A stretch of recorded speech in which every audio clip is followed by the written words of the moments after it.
चला तर मंडळी आलो देवळाकडे आलोय. आपण बघताय इथे परिसर देवळाचा. हे आहे आमचं विठ्ठल रुक्मिणी मंदिर इकडे या बाजूला बघताय.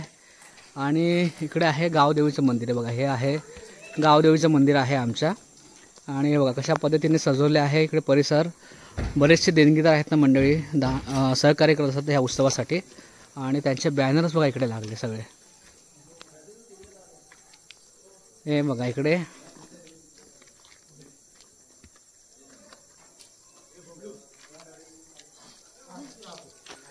बघा छान छानपैकी शुभेच्छा दिल्या सगळ्यांनी या उत्सवासाठी.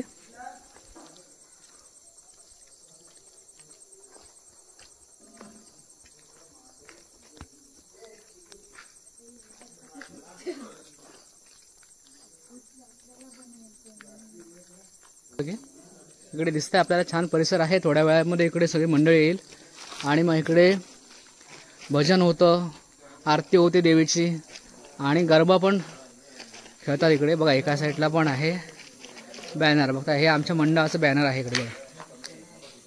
छानपैकी सगळं सजवलेलं आहे या बाजूला.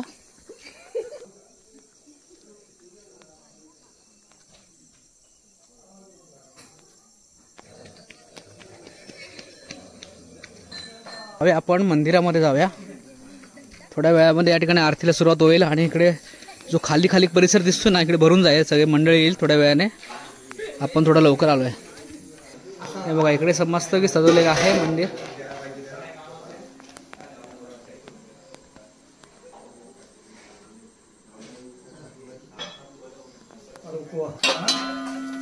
हे इकडं आहे ना रोज फराळ असं काहीतरी वेगळं.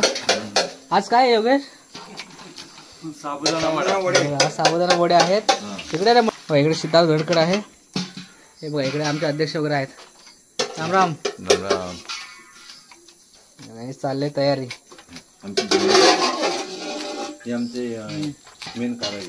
कारागीर आहेत. बघा मंडळी आपण आहोत देवळामध्ये. आणि ही सगळी आमची ज्येष्ठ मंडळी इकडे आहेत. हे आहेत आमचे काका आहेत आणि मंडळाचे माजी अध्यक्ष आहेत. इकडे समोर दिसत आहेत आमच्या गावचे माजी सरपंच आहेत. हे आमचे बुवा आहेत. इकडे आमचे आहेत ना अध्यक्ष आहेत. हे आमचे ज्येष्ठ कार्यकर्ते दत्तराम शेठ बांद्रे आहेत. हे आमचे रद्दीकंदर आहेत. आणि इकडे सिद्धार्थ गडकड वगैरे बरीचशी मंडळी अजून येणं बाकी आहे. आपण यांना मंडळी यांच्याकडून जाणून घेऊया की जी गावची प्रथा आहे ती किती वर्षापासून वगैरे काय परंपरा आहे थोडक्यात आपल्याला माहिती देतील. आमचे बुवा आहेत इकडे. बुवा किती वर्षापासून आपली ही जी परंपरा चालू आहे? 1960 पासून ही परंपरा चालू आहे. आणि 1960 नंतर आता नवीन पिढीमध्ये हे नवीन सर्व कार्यक्रम इथे चालू होतात. आपल्या जाकमाता देवी मंदिरामध्ये भरपूर इथे सर्व जल्लोष होतो. सर्व व्यवस्थित कार्यक्रम होतात. तो काळापासून आलेली परंपरा आहे. जशी महालक्ष्मी, अंबाबाई, सप्तशृंगी ह्या देवींचा जसा जागर आहे तसाच आपल्या आई माऊलीचा हा जागर आहे. आणि तो 9 दिवस हा जागर आपण करतो परंपरेनुसार. त्याच्यानंतर मोठा स्वरूप हा काही दिवसांनंतर मग हा मोठा स्वरूप त्याला येत चालला. अशा पद्धतीने आज तो म्हणजे मोठ्यातला मोठा झाला. मोठा उत्सव झाला. जेणेकरून तिकडल्या तिकडे भरपूर त्यांना देणग्या मिळतात. कार्यक्रमामध्ये इंटरेस्ट असतो. भरपूर मिळाला आहे. अशा पद्धतीचा परंपरा प्रामुख्याने हे जे नवरात्र साजरा होतोय या मंदिरामध्ये हे पुरातन काळापासून ही परंपरा चालत आलेली आहे. त्यावेळेची पद्धत आणि आताची पद्धत याच्यामध्ये थोडासा खूप बदल झाला आहे. बदलत्या काळानुसार बदल होत जातो आणि होत राहणार पुढे पण. आणि पूर्वी असं म्हणजे गरबा डान्स वगैरे काय व्हायचं नाही. फक्त या मंदिरामध्येच आपल्या भजन आरती वगैरे व्हायचा. बदलत्या काळानंतर मग तरुणांनी आजच्या तरुणांनी विचार केला की ह्याला एक स्वरूप वेगळा देऊया जेणेकरून लोक या उत्साहाकडे आकर्षित होतील. आणि म्हणून मग नवीन कार्यकर्ते तयार झाले आणि त्यांनी मग या मैदानामध्ये गरबा डान्स खेळण्याचा मनोदय व्यक्त केला. आणि तो आता काय तो चालू आहे. त्याबरोबर आणखी एक की पूर्वी गरबा डान्स झाल्याच्या नंतर काही खाद्य द्यायचे तर ती परंपरा आजही त्या पद्धतीने चालू आहे. परंतु त्याचं स्वरूप वेगळं आलेलं आहे की जेणेकरून लोक ह्या उत्सवाकडे कसे आकर्षित होईल याकडे आताच्या तरुणांनी तो लक्ष केंद्रित केलेला आहे. आणि पुढे ह्याच्याही आणखी बदल होऊन वेगवेगळ्या पद्धतीने तो साजरा केला जाईल. ठीक आहे. बघा मंडळी, या ठिकाणी थोडक्यात तुम्हाला आंबवणे गावचा जो नवरात्र महोत्सव आहे तो कशा पद्धतीने साजरा केला जातो हे आपल्याला इथले आपले जे काही ज्येष्ठ मंडळी आहे, सगळे पदाधिकारी आहेत मंडळाचे, त्यांनी आपल्याला या ठिकाणी सांगितलेलं आहे. आणि थोड्या वेळामध्ये ना मंडळी इकडे आरती आणि त्याच्यानंतरला भजन आणि त्यानंतरला गरबा खेळला जातो. आणि जे काय नाश्त्याची वगैरे व्यवस्था आहे, जे काय आता मंडळीने आपल्याला सांगितलं ते आपण आजच्या व्हिडिओमध्ये आपल्याला दाखवणार आहोत. व्हिडिओवरती आपण बनवून राहा, व्हिडिओ छान बनणार आहे. ठीक आहे. हे बघा मंडळींना इकडे तयारी चालली आहे. साबुदाणे वडे बनवले जाणार आहेत आजच्या कार्यक्रमानंतर. जी मंडळ येते गरबा खेळण्यासाठी त्याच्यासाठी इकडे बनवते. बघा इकडे शेंगदाणे भाजून घेतात. इकडे आमचे बघा पवार मामा आहेत इकडे. हे बघा मंडळांना इकडे मिरची वगैरे चालू इकडे. आणि बघा हे कोण आहे, आमच्या मंडळाचे कार्यकर्ते आहेत. हे आमचे योगेश धामणे ग्रामपंचायत सदस्य आहेत. हे आमच्या मंडळाचे खजिनदार आहेत, उपखजिनदार, आमचे स्पीकरवाले सगळे, आणि राजेश भाई बैकर. बघा हे इकडे आमची माऊली इकडे आहेत.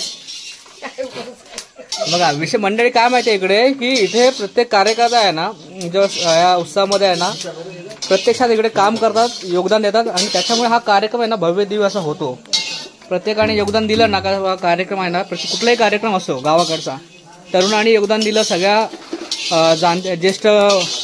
ज्येष्ठांनी सहकार्य केलं, तर सगळ्या गोष्टी आहेत ना, महिलांचा पण याच्यामध्ये सहभाग मोठा असतो आणि हा कार्यक्रम खूप छान होतो.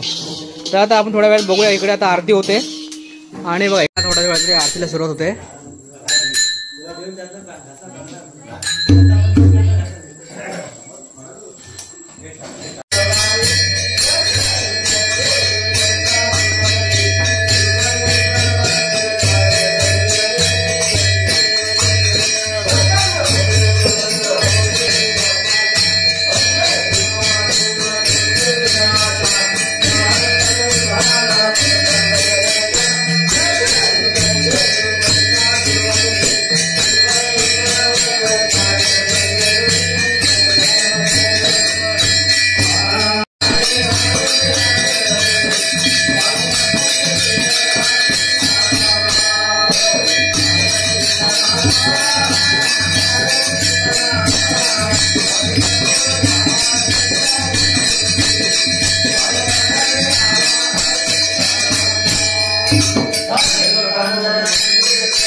मंडळी आता आरती झालेली आहे आणि आता थोड्या वेळामध्ये भजनाला सुरुवात होईल आणि त्यानंतर गरब्याला सुरुवात होणार आहे.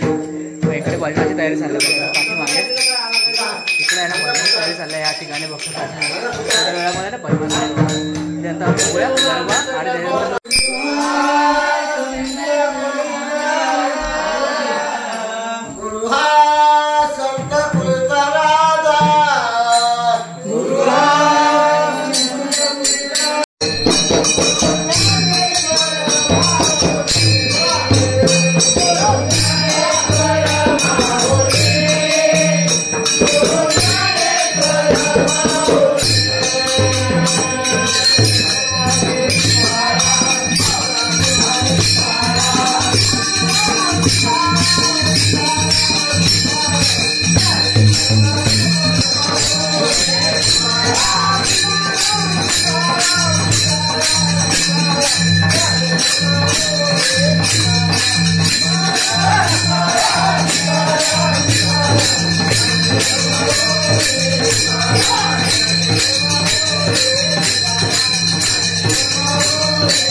बघा मंडळाने इकडे साबुदाणे वडे बनवले होते. बघा इकडे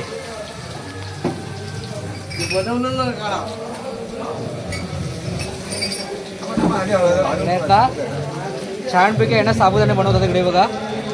ते आमचे कुक आहेत नवरात्रीमधले योगेश धामणे. आणि हे बघा हे तयार झालेले आहेत साबुदाणा वडे. ते राजेश भाई इकडे,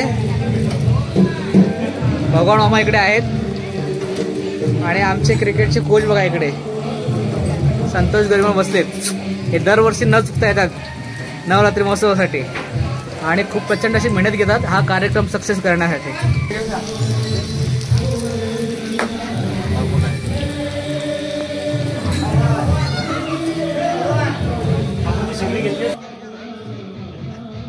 हे बघा मंडळ हे बघताय आपण, हे सगळ्या महिला आहेत ज्या बसल्यात, ज्या कार्यक्रमासाठी आल्या आहेत आमच्याकडच्या गावाकडच्या. हे छोटी बघा बघते. आणि ह्या महिला आहेत ना मंडळी कार्यक्रम सुरू होण्याची वाट बघतात. गरबा नाचायला सुरू होणार आहे थोड्या वेळामध्ये आणि त्यासाठी पूर्वी ह्या सगळ्या जमलेल्या महिला आहेत. काही जणी अजून येणं बाकी आहे. बरीचशी हल्ली माणसं गावाकडे कमी असतात. हा बघताय परिसर इकडे. हे बघा हे जे परिसर आहे ना हा आमच्या देवळाचा म्हणजे गावदेवीचा परिसर आहे आणि गावदेवीचं मंदिर ॲक्च्युली गावाला लागून आहे. इकडे जवळ आहे गावाच्या, म्हणजे गावाच्या एकदम आतमध्ये आहे. असं काही मंदिरं असतात ते खूप बाहेर असतात, गावाच्या बाहेर असतात, पण तसं नाही आहे. हे मंदिर आमच्या गावामध्येच आहे आणि बघा छानपैकी सजवलेलं आहे. पुरातन म्हणजे जुनं मंदिर आहे हे सगळं बघताय आपण. हे बघा मंडळी इकडे बघताय आपण, या ठिकाणी गरबा नसते बघता आमच्या महिला आहेत त्या सगळ्या. आणि मंडळी आहे ना इकडे हा परिसर खूप भरलेला असायचा. आता रोजगारानिमित्त मंडळी गावाकडे सॉरी मुंबईकडे गेले आणि म्हणून हा परिसर पूर्ण खाली असतो. हे बघताय इकडे हा परिसर खूप